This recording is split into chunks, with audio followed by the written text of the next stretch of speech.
Hi, in this video we're going to look at how to use the quadratic equation to find the roots of a quadratic. Just to be clear, very often people refer to the roots of a quadratic and then there's no further explanation of what that actually is. The roots of a quadratic is the points where a quadratic curve cuts the x-axis.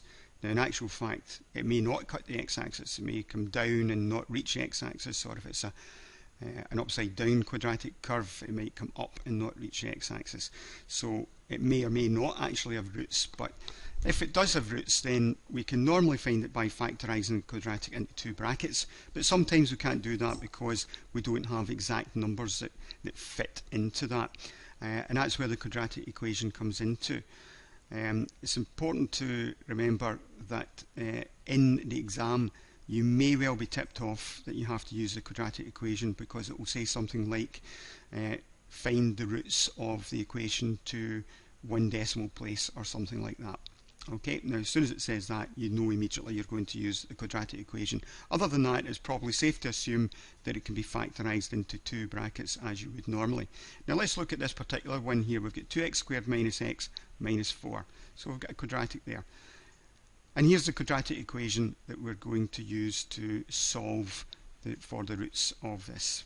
Okay, this is something you really need to just get familiar with writing down, so you've got it in your head and you can write it down at any time you need in order to solve this sort of problem. Now the first thing that we've got to do is identify these letters that are used in the equation, the B, the A and the C. Okay, so let's look at where we get those from in the actual quadratic expression that we've got above. First one is A. A is equal to 2. It's the coefficient in front of the x squared term. The next one is minus 1, and that's the coefficient in front of the x. Now you notice that we need to take into account the signs of these. It's very, very important that you realise that. And of course the third one is C. And again we've got the sign there, minus 4. So we plug those into the actual equation and you'll see that I've got minus 1 because it was a negative number, and we've got a minus originally here, so we're minus 1. And then here we've got b squared minus 1 squared minus 4 times 2 times minus 4, and you can see where we're getting the a and c from, and on the bottom we've got 2 times a. That can then be simplified down. Obviously minus 1 just gives us a plus 1. Minus 1 squared is 1. Minus 4 times 2 times minus 4 gives 32. And on the bottom, 2 times 2 just gives us 4. Taking that a step further, 1 plus 32 gives us root 33. And root of 33 is approximately 5.74. Now we can split into two separate solutions to this. Up to here we've been using the plus minus because quadratic equations, if they have roots, normally have two of them. Sometimes they have roots that are identical, which are exactly the same.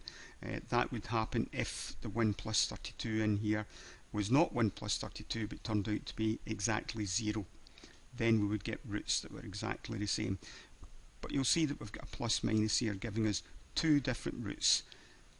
So we separate that out and we have the first one with just the plus and the second one with the minus. Add those together. 1 plus 5.74 gives us a 6.74. Do our subtraction here to get minus 4.74.